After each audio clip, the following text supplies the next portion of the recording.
अभी जो आप देखने जा रहे हैं वो सिर्फ एक राजनीतिक विवाद नहीं है, ये एक चेतावनी है।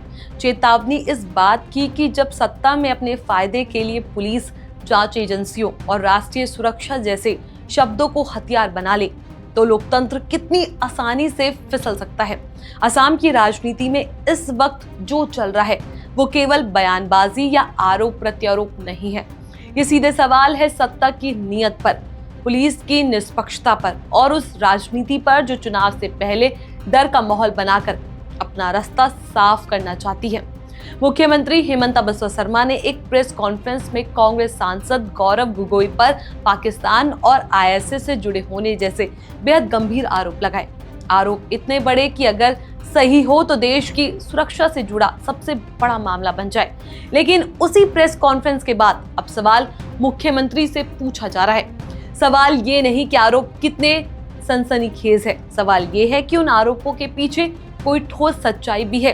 क्या यह है जांच या चुनाव से पहले रची गई रणनीति? तो आज इसी पूरे मामले को एक एक करके समझते हैं इस वीडियो में हम। नमस्कार, मेरा नाम है चेष्टा नागर और आप देख रहे हैं द हिंदी टॉप। असम जातीय परिषद के अध्यक्ष लुरिंगज्योति गोगोई ने मुख्यमंत्री हेमंत बिस्वा शर्मा की प्रेस कॉन्फ्रेंस पर सीधा और तीखा हमला बोलते हुए कहा कि सीएम ने आरोप तो बड़े लगाए लेकिन एक भी ऐसा सबूत सामने नहीं रखा जो कानून की कसौटी पर खरा उतर सके। उनका कहना है कि जब आप किसी सांसद पर पाकिस्तान और आईएसआई जैसे संगीन आरोप लगाते हैं तो बयान नहीं, प्रमाण पेश किए जाते हैं।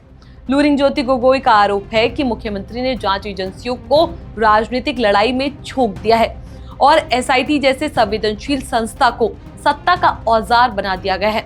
उनके मुताबिक यही वजह है कि आज असम पुलिस की साख पर सवाल उठ रहे हैं और जनता के बीच कानून व्यवस्था मजाक बनती जा रही है।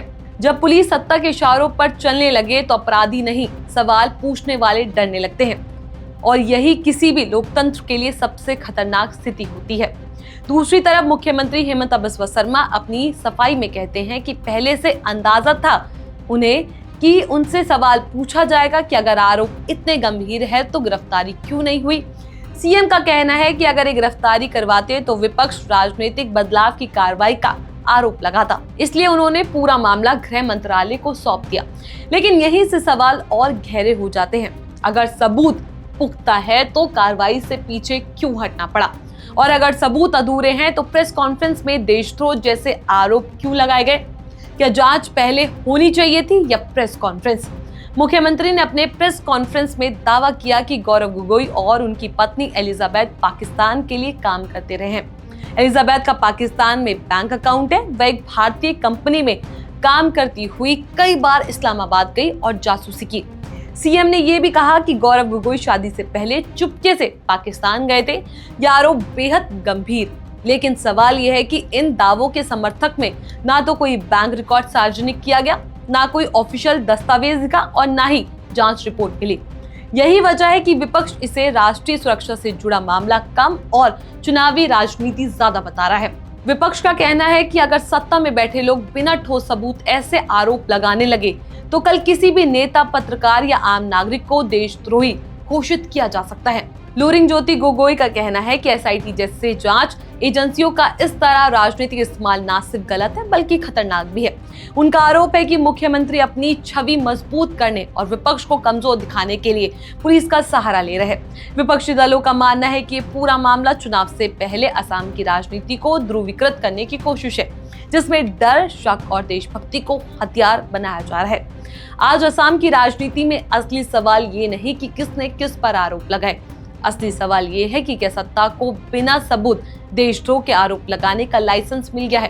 क्या पुलिस और एसआईटी अब स्वतंत्र जांच एजेंसियां हैं या राजनीतिक औजार बन चुकी है?